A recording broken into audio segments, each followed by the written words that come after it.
School में लड़का लड़कियों के बाथरूम में छुप कर घुस जाता है क्योंकि उसका कुछ सामान शिक्षक ने जब्त कर लिया था। वो उसे वापस लेने के लिए दरवाजे के नीचे से बैग में हाथ डालने लगता है, लेकिन गलती से उसे शिक्षक का बड़ा रहस्य पता चल गया। लड़का बहुत घबरा गया था। वो वहाँ से बड़ी तेजी से बाहर भागने लगता है। फिर कक्षा में वापस आने के बाद बैठकर इंतजार करने लगता है। टीचर ने अचानक बहुत सारी चॉकलेट निकाली। फिर उसने हर एक छात्र को एक एक देना शुरू कर दिया। जैक को अचानक एक भयानक चीज के बारे में पता चलता है। कुछ दिन पहले गायब हुए सहपाठी ने वही चॉकलेट खाई थी और जैसे ही छात्र चॉकलेट खाते हैं उनकी आंखें ऊपर हो जाती हैं। जैक जल्दी से इस चीज को एक कागज पर लिख देता है। उसने अपने 2 सहपाठियों को चॉकलेट न खाने की चेतावनी दी। हालांकि नोट पास करने की आवाज शिक्षक को सुनाई पड़ जाती है। केटी केवल अगले सेकंड में खाने का नाटक कर सकती थी। अचानक शिक्षक जैक के पीछे आ जाती है। जैक ने तुरंत अपने 2 दोस्तों को बताया, मैंने जो राक्षसी किताबें पढ़ी हैं, उनके आधार पर शिक्षक संभवतः बच्चों को खाने वाली राक्षस है। वे आमतौर पर इंसानों का भेष धारण करते हैं और फिर भोजन के माध्यम से बच्चों को नियंत्रित करते हैं और फिर उन्हें खा जाते हैं। राक्षसी लोगों से वाकिफ होकर दूसरे बच्चों ने तुरंत चॉकलेट को कूड़ेदान में फेंक दिया। जब जैक घर लौटा तो उसने अप्रत्याशित रूप से अपने परिवार को इसके बारे में बताया। ये सुनकर दादाजी बहुत उत्साहित हो गए। हर किसी के चेहरे पर एक अजीब सा भाव है। वो भूखी है। जैक, कौन भूखी है? उसने 70 साल से कुछ नहीं खाया है।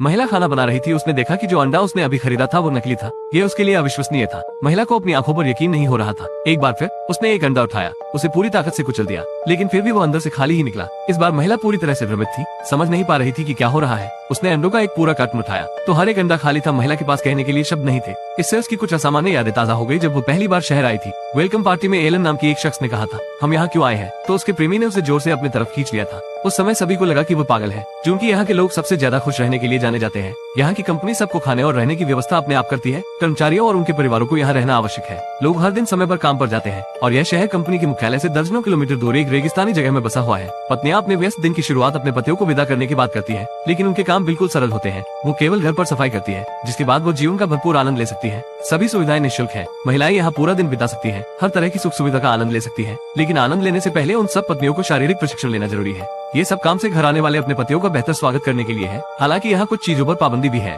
वेट्रेस अचानक आसमान से गिर पड़ी। अरे बाप रे, यहाँ क्या हो रहा है? ये देखकर आसपास के लोगों के होश उड़ गए, लेकिन छत बिल्कुल सही सलामत थी। क्या ऐसा संभव है कि वो दूसरी दुनिया से आई हो? पुलिस घटनास्थल पर पहुंच जाती है। घटनास्थल की सावधानी पूर्वक जांच करने के बाद उन्हें वेट्रेस के बगल में लोहे का एक टुकड़ा मिला। यह अजीब तरह से उड़ रहा था। लोहे के इस टुकड़े का पता लगाने के लिए वे उसका विश्लेषण करने के लिए तकनीकी विशेषज्ञ को बुलाते हैं। उन्हें इस बात का एहसास नहीं था कि लोहे का टुकड़ा पृथ्वी का नहीं बल्कि किसी और ग्रह का अलौकिक पदार्थ है। यह महसूस करने के बाद कि वेटर पर एलियंस द्वारा हमला किया गया होगा, उन्होंने तुरंत होटल के सीसीटीवी का उपयोग किया। वेट्रेस को ट्रॉली में एक बटुआ मिला, जिसमें से लोहे का ये टुकड़ा बटुए से बाहर गिर गया। उसने इसे उठाने की कोशिश की, लेकिन तभी वो फर्श से होकर नीचे ग्राउंड फ्लोर पर स्थित रेस्तरां में जा गिरती है। पता चला कि लोहे के ये टुकड़े किसी एलियन अंतरिक्ष यान के हैं और इनमें रहस्यमय शक्ति है। जब भी आप लोहे के टुकड़े को छूते हैं तब आप तुरंत दूसरी जगह पर टेलीपोर्ट हो जाते हैं। लेकिन आप कहाँ जाते हैं ये भाग्य पर निर्भर करता है। जब पुलिस इन एलियन टुकड़ों की खोज कर रही थी तब शहर के मकई के खेत में एक और अजीब मामला सामने आया। एक महिला गुरुत्वाकर्षण से अप्रभावित थी। वो बीच हवा में तैर रही थी। यह ऐसा था जैसे कि उसे उस लोहे के टुकड़ों की शक्तियां मिल गई हो। उत्सुकतावश बिली ने महिला पर लटके तार को खोलने की कोशिश की, लेकिन अगले ही पल वो हवा के साथ उड़ने लगी। वो धीरे धीरे उड़कर दूसरे खेत में चली गई।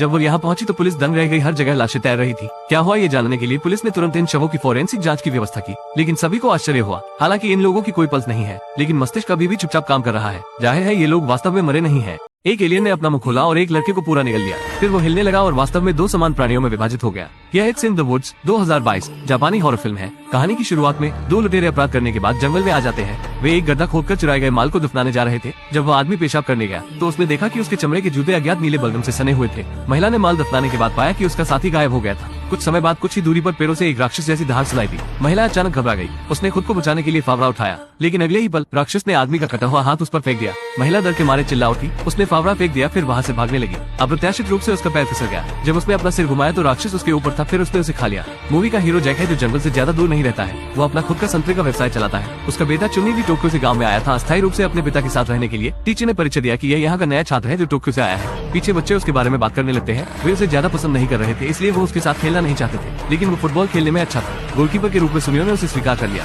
दोपहर में स्कूल के बाद सुनियो चुन्नी को उस स्थान पर ले गए जहाँ वो आमतौर पर खेला करता था। ये जंगल वही है जहाँ शुरुआत। तभी अचानक जैक की माँ आ जाती है। उसने उन्हें शोर न करने का इशारा किया। तभी उन्हें एहसास हुआ कि दादाजी ने जो कहा था वो सच है। शिक्षक की कमजोरी शोर है। जैसे ही वे चलने के लिए तैयार हो रहे थे फिर एक लाल चंद्रमा उग जाता है। अगले ही पल टीचर सभी बच्चों को स्टेज पर ले आती है। फिर सब परफॉर्म करने लगते हैं। दर्शकों में मौजूद माता पिता अपना मानसिक संतुलन खो बैठे थे। वे एक तर्कहीन दर्शक बन गए थे। जैसे ही शिक्षक पहले बच्चे को खाने वाली थी, जैक दौड़कर आया और चिल्लाया। जेनी और जॉन अवसर का लाभ उठाते हुए स्टूडियो में आ जाते हैं। जब शिक्षक ने शोर सुना तो वो बहुत क्रोधित हुई। उसने जैक को अपने काम से काम रखने की चेतावनी दी, लेकिन जैक अपना काम करने में ही लगा था। वो शोर मचाकर शिक्षक को परेशान करने लगता है। अधीर शिक्षक ने अपने दोनों हाथ हिलाए। उसके बस में दोनों पेरेंट्स जैक को उठाकर स्टेज पर ले आते हैं। जैसे ही शिक्षक उसे चॉकलेट खाने के लिए मजबूर करने वाली थी, वैसे ही प्रसारण कक्ष में जॉन स्पीकर पर शोर मचाने लगता है और इस तरह शिक्षक को तुरंत खत्म कर दिया गया। मूल लाल चंद्रमा भी सफेद हो गया था, जिससे सभी लोगों का दिमाग भी ठीक हो गया था। ये कहानी हमें बताती है कि सबसे शक्तिशाली राक्षस की भी कमजोरियां होती हैं।